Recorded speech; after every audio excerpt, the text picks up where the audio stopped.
Buenas noches.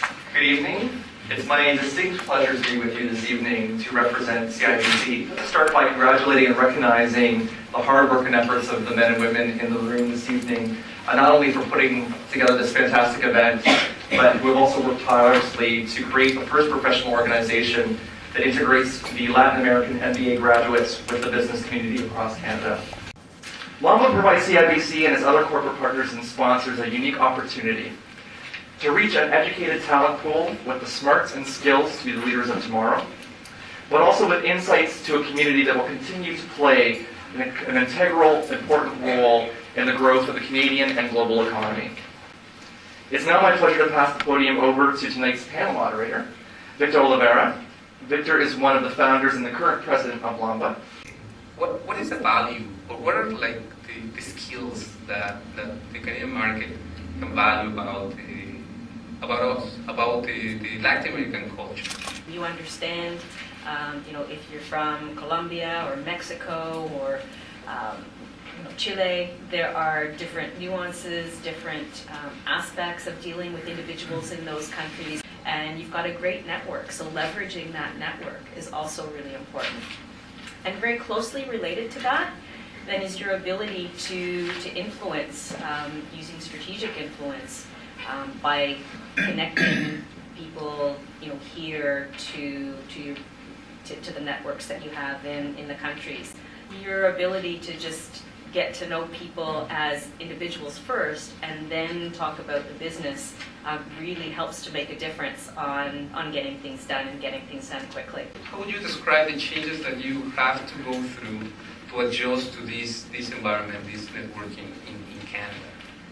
I find that in Canada, networking is a lot more formal, in that society seems to understand very well that you're networking, and it's well accepted that you're reaching out to somebody for the purpose of networking, and you get to know somebody, and that the purpose of it is to have kind of a mutually beneficial relationship.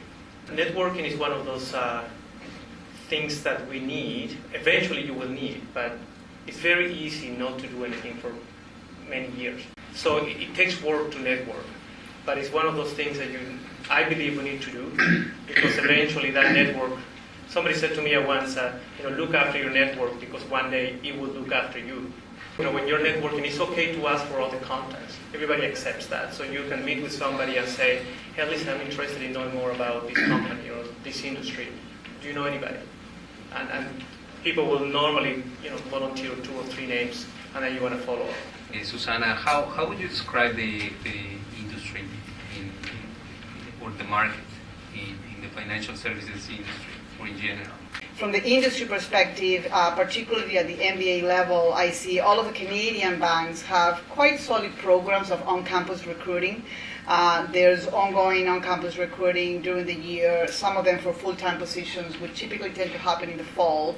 All of the banks are really trying to compete for the best candidates in the industry, trying to get the best talent from the MBA programs or the undergraduate programs.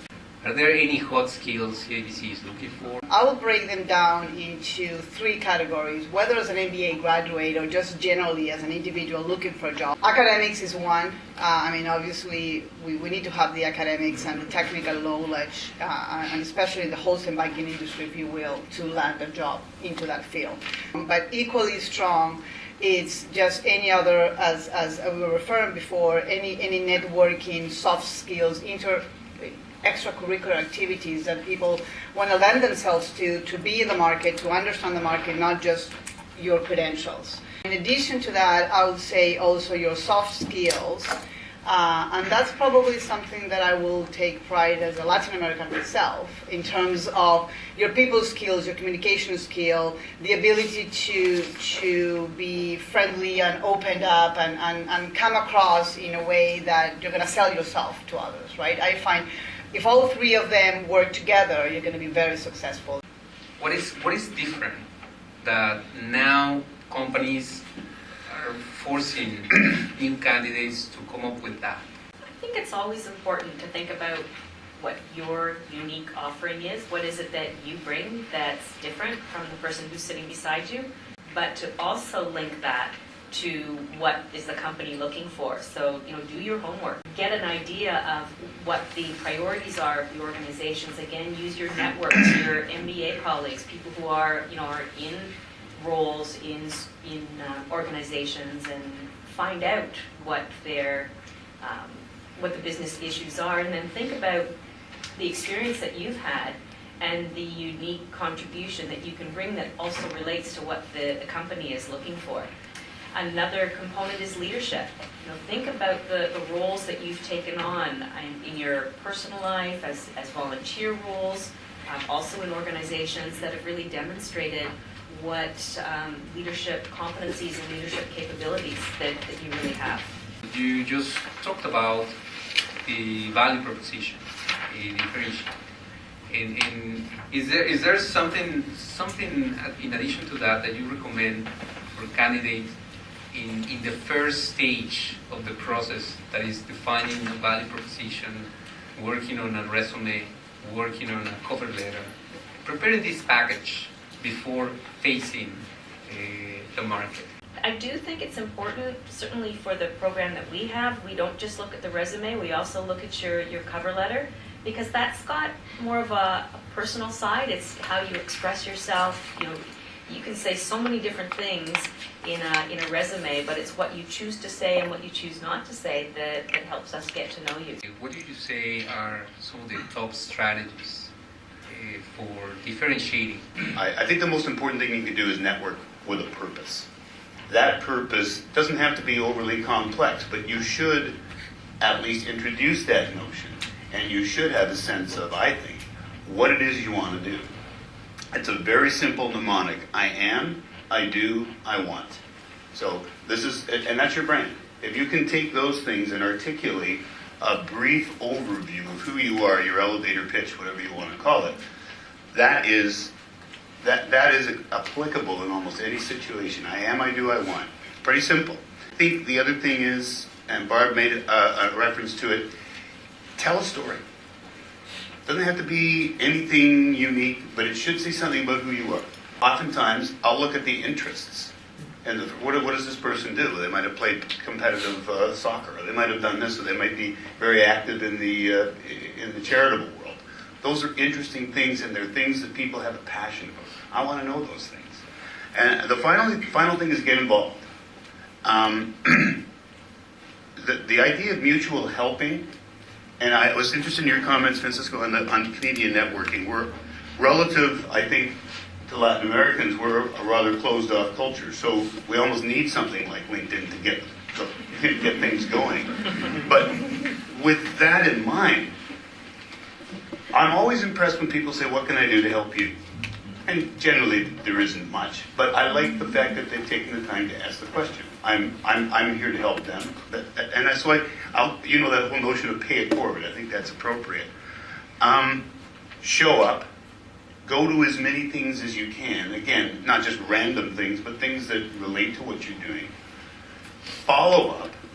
Thank you for spending time with me yesterday. Really enjoyed our conversation. Would you mind if I stayed in touch and maybe contacted you in a month or so? But remember that the more of those follow-ups you have on the go, the more vibrant your search is. And come with ideas. Think of the types of things that I might want to hear, or an employer might want to hear, that say a little bit that you're really thinking about. And believe me, it's not a flattery as much as it is just this person has taken the time to understand what our company is about. And I think that's generally appreciated. After I have that ground, what's next? We find candidates quite often trying to be too generalist, that they don't focus on a specific area. They don't prepare themselves for the interview in the area that they're applying to. They may not even get their cover letter to be as focused as it should be. I think the other one too is identify the companies that you think are going to align with your own core values, where you think you can succeed, where you're going to be happy, where you're going to be able to grow within the company and be aligned with what the company is trying to do. What would you recommend the people in the audience in terms of the interviews, in the interview process? I really think we gotta know ourselves, right? So know yourself is I think is the base for success in many aspects. So know what you're good at, and also know what you're not so good at. I think when I interview people, I always ask, what are you working on? And I'm always, I can't believe how many of them say nothing. They have nothing to say. They've never even thought about what they're not so good at. As a new immigrant to the country, it took me a long time to get comfortable with the accent thing, right? So we all are immigrants here. Well, a lot of you are. I am for sure. And you can hear the accent, right? And it took me a long time to get comfortable with the fact that it really doesn't matter. So I completely ignore it. I always try to think of, and I tell that to people that work with me, is build your brand. So think about what is your brand? What are you good at? What are the 3 things that you're really, really good at? And even in your career, developing that brand, right? What are the keywords that make that brand? During the interviews, I always try to highlight the big achievements that you have had in your previous roles, where you have displayed leadership and actually made an impact. It's amazing how many people simply get to an interview and say, I was responsible for A, B, and C, versus this is what I had and this is what I achieved. This is how I took it from A to B, and this is the role that I played as a leader to make that happen. We want to have a feeling of what you had to do in your career, some of the top advice that you can share with us about how to be in your shoes. First of all, don't be shy. Don't underestimate your skill set. I find, and I can speak for personal opinion, sometimes growing in countries such as South America, Latin America, the amount of knowledge that we accumulate worldwide, because we're always looking to the world, we're always looking to Europe, to North America, to places outside of Latin America, it allows us to build a level of culture across economies, geography, history, all kind of topics that perhaps will be a little bit more siloed, without being critical, but a little bit more siloed in North America. You tend to be, an expert in a little bit of everything. So I find sometimes that expertise at a smaller scale, but in broader areas, brings you a little bit of perhaps a broader scope of a number of things that you can use to your advantage when you come to the country. The accent in itself, I don't think is an issue, because you can have accents forever. But I think the polishedness of your communication skills needs to be there. If you're going to represent clients, if you're going to speak to clients, if you're going to write, if you're going to do anything that has to do with communication skills, you have to work at it. I notice a lot of South Americans come here, or Latin Americans come here with a bit of an inferiority complex. And I think we have to get over that, right? So I also have lots of friends that come from India, from other parts of the world, and they don't have that at all. At least some of them don't have that at all. I don't know if it is because they know English perhaps better than we do. India has a very good reputation for very good universities. But I notice a lot of South Americans come in and they have a bit of an inferiority complex. And I think, being, you need to be sure of your strength, right? And we all have strength and that we can bring to the table. The growth engine, with all respect to the large corporations in this country, the growth engine is the small and medium enterprise. Small and medium enterprises require generalist skills. It is a harder networking process because they're not as obvious. They're a little bit below the surface. But it's still an area where those generalist skills are required.